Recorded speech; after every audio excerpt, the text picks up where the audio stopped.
Assalamualaikum warahmatullahi wabarakatuh.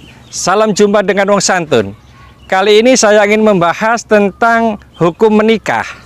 Pengertian nikah menurut Islam adalah yang menghalalkan pergaulan antara laki-laki dan perempuan yang tidak ada hubungan mahram, sehingga dengan akad tersebut terjadi hak dan kewajiban antara kedua insan.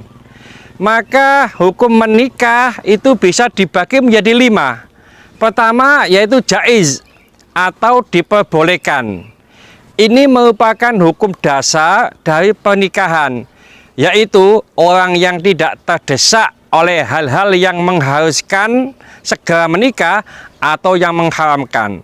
Jadi hukum asalnya menikah adalah jaiz atau diperbolehkan bagi orang yang tidak terdesak untuk menikah atau tidak diharamkan untuk menikah.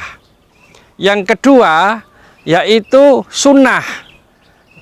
Apabila seorang telah berkeinginan untuk menikah serta memiliki kemampuan untuk memberi nafkah lahir atau batin.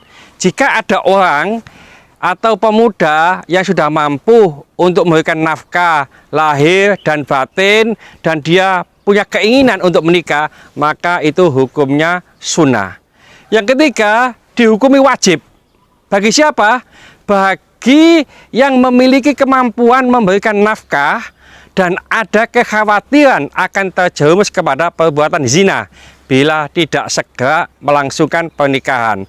Jadi kalau ada pemuda yang sudah mampu untuk memberikan nafkah lahir dan batin, lalu dia takut kalau ada pergaulan bebas, perzinaan dan seterusnya, maka dia akan segera menikah, dan itulah hukumnya wajib menikah pemuda itu. Dalam sebuah hadis riwayat Muslim disebutkan bahwa Rasulullah Shallallahu Alaihi Wasallam pernah bersabda, "Ya ma'syar syabab, wahai sekalian pemuda, man istata'a minkumul ba'ata, siapa saja di antara kamu yang mampu atau diberi kemampuan, maksudnya diberi kemampuan untuk memberikan belanja kepada keluarganya, fal yatazawwaj, maka hendaklah ia menikah." Kenapa? Fa innahu aghaddu lil basari, karena sesungguhnya menikah itu dapat menundukkan pandangan, wa ahsanu lil farji, dan dapat memelihara kemaluan.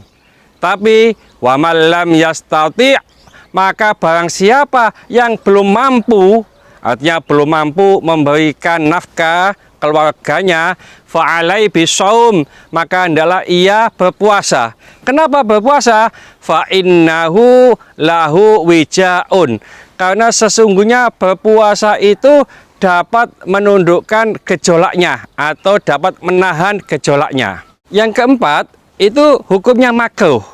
Bagi siapa? Bagi orang yang tidak mampu memberikan nafkah. Umpamanya ada seorang pemuda yang ingin sekali menikah, tapi dia tidak cukup untuk memberikan nafkah kepada keluarganya, mungkin belum bekerja dan seterusnya. Itu hukumnya makruh. Dalam Al-Quran disebutkan, a'udzubillahi minasyaitonirrajim, bismillahirrahmanirrahim, wal yasta'fifil ladina la yajiduna nikahan, dan orang-orang yang belum mampu untuk menikah, maka hendaklah menjaga kesucian dirinya hatta yughniyahumullahu min fadli, sampai Allah memberikan kemampuan kepada mereka dari karunia-Nya. Yang kelima, hukum menikah itu haram. Bagi siapa? Yaitu bagi orang yang hanya mempunyai motivasi untuk menikah itu karena niatan jahat, seperti untuk menyakiti istrinya, keluarganya, serta niat-niat jelek lainnya. Bila ada orang yang benci, bila ada orang yang hasut kepada keluarga itu, lalu anaknya dinikahi, lalu anaknya ini disakiti, dijahati, dan seterusnya, itu menikah yang semacam itu adalah haram. Lalu bagaimana dengan hikmah pernikahan? Maka hikmah pernikahan ini pertama bisa mempererat silaturahim, Karena pernikahan ini terdiri dari keluarga perempuan sama keluarga laki-laki. Ini bisa terjadi silaturahim. Yang kedua, cara yang halal dan suci untuk menyalurkan nafsu syahwat melalui pernikahan. Karena selain lewat perzinaan, pelacuran, dan lain yang dilarang agama, itu juga bisa disalurkan. Yang ketiga, hikmah pernikahan itu bisa melaksanakan tuntunan syariat. Nah, karena pernikahan ini disyariatkan dalam agama Islam. Dan yang keempat, untuk memperoleh ketenangan hidup, kasih sayang, dan ketentraman.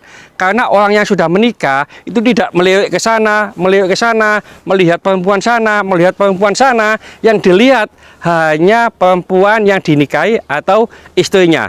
Jadi hidupnya bisa tenang, bisa memberikan kasih sayang, bisa tentram. Dan yang kelima, bisa memelihara kesucian diri. Kalau belum menikah, biasanya terutama bagi wanita itu banyak godaan, lelaki sana goda kepada perempuan itu.